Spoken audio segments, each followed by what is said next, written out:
Bonjour, je m'appelle Laetitia Chaussès et mon but avec cette vidéo c'est de vous aider à réussir votre pitch. Aujourd'hui nous allons voir comment le clôturer. On parle en fait de la chute du pitch, c'est la dernière impression, la note finale sur laquelle vont rester vos interlocuteurs, donc autant qu'elle soit bonne.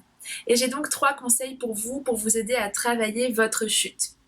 La première chose, c'est qu'il va falloir la préparer. Tout comme l'accroche, c'est un moment très important du pitch qui demande une attention toute particulière. Je conseille donc de la rédiger et de la prendre par cœur. Cette préparation, elle vous évitera également d'avoir l'air surpris d'arriver au bout de votre pitch. Oui, ça peut paraître surprenant, mais ça arrive très souvent dans les formations que j'anime.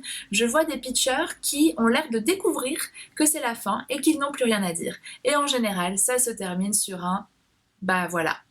Donc même si vous n'êtes pas obligé de faire une conclusion originale, avoir travaillé quelque chose en amont, c'est tout de même mieux. Mon deuxième conseil, en fait, c'est une piste pour clôturer votre pitch.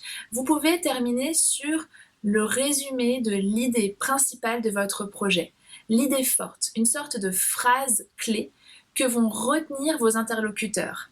Et cette phrase clé, ils pourront à leur tour la transmettre à d'autres personnes.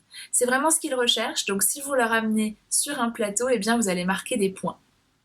Et puis troisième conseil, qui est là aussi une piste pour conclure votre pitch, c'est d'ouvrir sur la suite, sur autre chose. Ça peut être par exemple donner la prochaine étape de votre projet, de quoi vous avez besoin pour aller au bout de ce projet, ou encore tout simplement ouvrir la porte aux questions du public.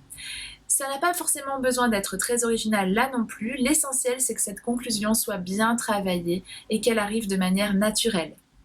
En résumé, pour réussir la chute de votre pitch, 3 conseils. Premièrement, bien préparer cette conclusion. On ne peut pas improviser à ce moment-là. Deuxièmement, choisir par exemple de terminer sur l'idée clé de votre projet ou bien de terminer sur une ouverture vers la suite. Si vous avez aimé cette vidéo, si elle vous a été utile, n'hésitez pas à en faire profiter d'autres personnes en la likant et en la partageant. Et puis si vous avez besoin d'aller un peu plus loin, que ce soit à travers une formation ou une séance d'accompagnement personnalisée, je vous invite à consulter mon site internet laetitiachaussès.com. Merci, à bientôt et n'oubliez pas, parler en public, ça s'apprend.